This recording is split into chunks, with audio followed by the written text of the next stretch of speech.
ಮಾಜಿ ಸಚಿವ ಜನಾರ್ದನ ರೆಡ್ಡಿಗೆ ಗಡಿ ಒತ್ತುವರಿ ಸಂಕಷ್ಟ ಎದುರಾಗಿದೆ. ಗಡಿ ಒತ್ತುವರಿ ಸರ್ವೆಯಲ್ಲಿ ಕಂಪನಿಗಳ ಅಕ್ರಮ ಸಾಬೀತಾಗಿದೆ.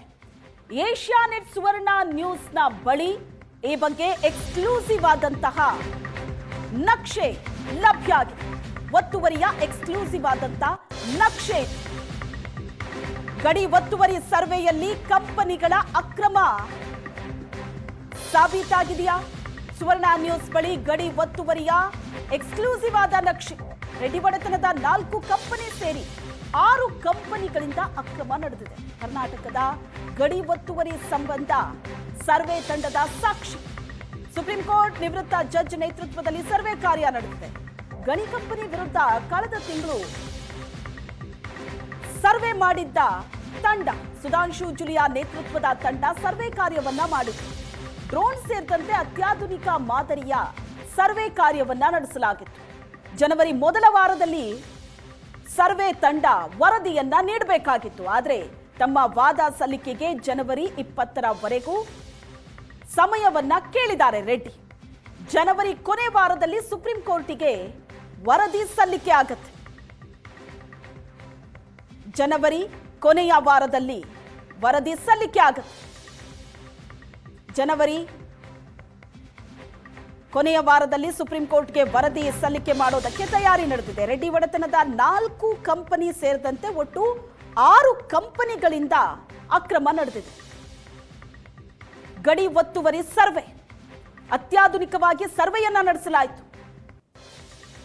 ಕರ್ನಾಟಕದ ಗಡಿ ಒತ್ತುವರಿ ಸಂಬಂಧ ಸರ್ವೆ ತಂಡ ಸಾಕ್ಷಿ ಕಲೆ ಹಾಕಿದೆ. ಸುಪ್ರೀಂ ಕೋರ್ಟ್ನ ನಿವೃತ್ತ ಜಡ್ಜ್ ನೇತೃತ್ವದಲ್ಲಿ ನಡೆದಂತ ಸರ್ವೆ ಕಾರ್ಯ ಇದು.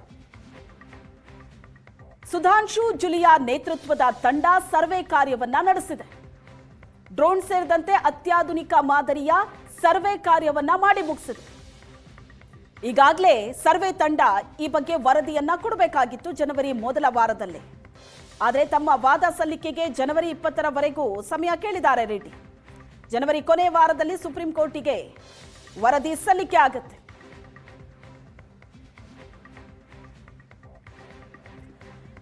ಗಡಿ ಒತ್ತುವರಿ ಮಾಡಿದ್ದು ಅಲ್ಲದೆ ದೇವಸ್ಥಾನದ ಸ್ಥಳದಲ್ಲಿ ಗಣಿಗಾರಿಕೆ ಮಾಡಿದ್ದಾರೆ. ಗಡಿ ಒತ್ತುವರಿ ಮಾಡಿ ಅವ್ಯಾಹತವಾಗಿ ಗಣಿಗಾರಿಕೆ ಕೂಡ ಮಾಡಿದ್ದಾರೆ. ಜನಾರ್ದನ ರೆಡ್ಡಿ ವಿರುದ್ಧ ಉದ್ಯಮಿ ಟಪಾಲ್ ಗಣೇಶ್ ಆಕ್ರೋಶ ವ್ಯಕ್ತಪಡಿಸಿದ್ದಾರೆ. ಗಡಿ ಒತ್ತುವರಿ ಮಾಡಿದ್ದಲ್ಲದೆ ದೇವಸ್ಥಾನದ ಸ್ಥಳದಲ್ಲೇ ಗಣಿಗಾರಿಕೆ ನಡೆದಿದೆ ಅಂತ ಜನಾರ್ದನ ರೆಡ್ಡಿ ವಿರುದ್ಧ ಉದ್ಯಮಿ ಟಪಾಲ್ ಗಣೇಶ್ ಆಕ್ರೋಶ ವ್ಯಕ್ತಪಡಿಸಿರುವುದು. ಸುಪ್ರೀಂ ಕೋರ್ಟ್ ನಿವೃತ್ತ ಜಡ್ಜ್ನ ಟೀಮ್ ಅಕ್ರಮವನ್ನ ಬಯಲಿಗೆಳೆದಿದೆ. ಜನವರಿ 20ರಂದು ಗಡಿ ಒತ್ತುವರಿ ಸಂಪೂರ್ಣ ವರದಿಯನ್ನ ಸಲ್ಲಿಸಲಿದ್ದಾರೆ. ಜನಾರ್ದನ ರೆಡ್ಡಿ ಮತ್ತೆ ಜೈಲಿಗೆ ಹೋಗ್ತಾರೆ ಅಂತ ಟಪಾಲ್ ಗಣೇಶ್ ಹೇಳಿಕೆ ಕೊಟ್ಟಿದ್ದಾರೆ. ಅಕ್ರಮ ಗಣಿಗಾರಿಕೆ ಮತ್ತು ಅಕ್ರಮ ಗಡಿ ಒತ್ತುವರಿ ಪ್ರಕರಣಕ್ಕೆ ಸಂಬಂಧಪಟ್ಟಂತೆ ಮಾಜಿ ಸಚಿವ ಜನಾರ್ದನ ರೆಡ್ಡಿ ಅವರಿಗೆ ಮತ್ತೊಮ್ಮೆ ಸಂಕಷ್ಟ ಎದುರಾಗ್ತಕ್ಕಂಥ ಸಾಧ್ಯತೆ ಹೆಚ್ಚಾಗಿವೆ. ಯಾಕಂದರೆ ಈಗಾಗಲೇ ನಿವೃತ್ತ ಸುಪ್ರೀಂ ಕೋರ್ಟ್ನ ನ್ಯಾಯಮೂರ್ತಿ ಸುಭಾಷ್ ಜುಲಿಯಾ ಅವರ ನೇತೃತ್ವದ ತಂಡ ಕಳೆದ ತಿಂಗಳು ಗಡಿ ಭಾಗದ ಎಲ್ಲ ಸರ್ವೆ ಮಾಡ್ಕೊಂಡು ಹೋಗಿದ್ರು. ಅದರಲ್ಲಿ ಎಲ್ಲೋ ಒಂದು ಕಡೆ ಗಡಿ ಒತ್ತುವರಿ ಆಗಿರ್ತಕ್ಕಂಥದ್ದು ಸಾಬೀತಾಗಿದೆ ಅನ್ನೋಂಥ ಮಾಹಿತಿ ಇದೀಗ ಲಭ್ಯವಾಗ್ತಿದೆ. ಅದರ ಅಂಕಿಅಂಶದ ಬಗ್ಗೆ ಮಾತಾಡೋದಕ್ಕೆ ದೂರದಾರಾಗಿರ್ತಕ್ಕಂಥ ಟಪಾಲ್ ಗಣೇಶ್ ಅವರು ನಮ್ಮ ಜೊತೆ ಇದ್ದಾರೆ. ಅವ್ರನ್ನ ಕೇಳಬನ್ನಿ ಸರ್. ಈಗ ಗಡಿ ಒತ್ತುವರಿ ಆಗಿ ಸಂಬಂಧಪಟ್ಟಂತೆ ಸುಭಾಷ್ ಜುಲಿಯಾ ಕಮಿಟಿ ಬಂದಿತ್ತು, ಒಂದು ವರದಿ 20ನೇ ತಾರೀಕು ಕೊಡ್ತೀವಿ ಅಂತ ಹೇಳಿದರೆ ಅದು ಏನಾಗಿದೆ ಸರ್?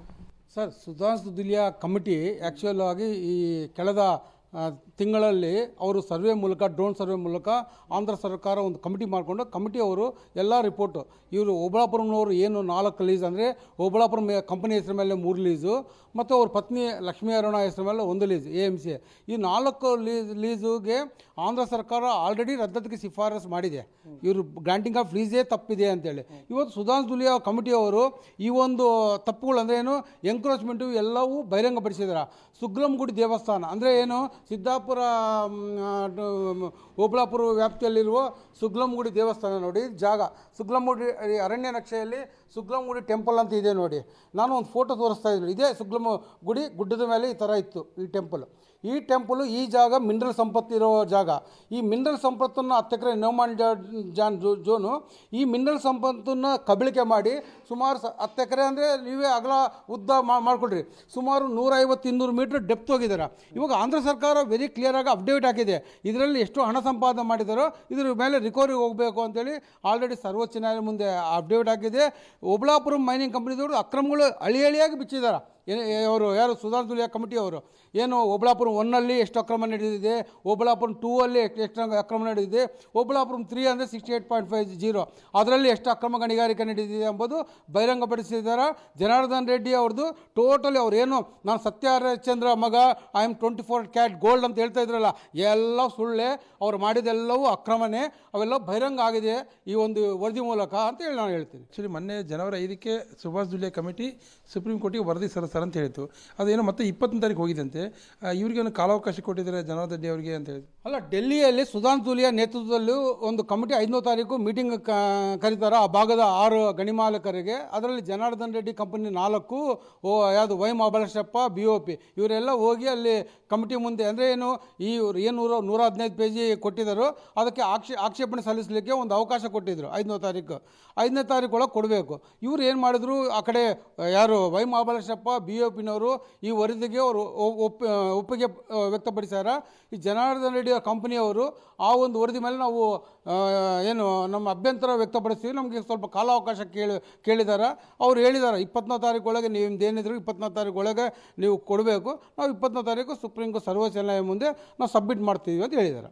ಸುಭಾಷ್ ದುಲಿಯಾ ಅವರ ಕಮಿಟಿ ವರದಿ 20ನೇ ತಾರೀಕು ಸಲ್ಲಿಕೆ ಆಗೋದು ಬಹುತೇಕ ಪಕ್ಕ ಆಗಿದೆ. ಇದು ಸಾಬೀತಾದರೆ ಮತ್ತೊಮ್ಮೆ ಜನಾರ್ದನ್ ರೆಡ್ಡಿ ಅವರಿಗೆ ಸಂಕಷ್ಟ ತಪ್ಪಿದ್ದಲ್ಲ ಅನ್ನೋಂಥ ಮಾತನ್ನು ಸ್ಪಷ್ಟವಾಗಿ ಇಲ್ಲಿ ಹೇಳ್ಬೋದಾಗಿದೆ.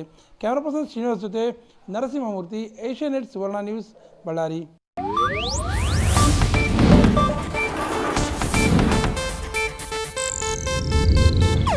ಇದು ಏಷ್ಯಾನೆಟ್ ನ್ಯೂಸ್ ನೆಟ್ವರ್ಕ್ ಪ್ರಸ್ತುತಿ.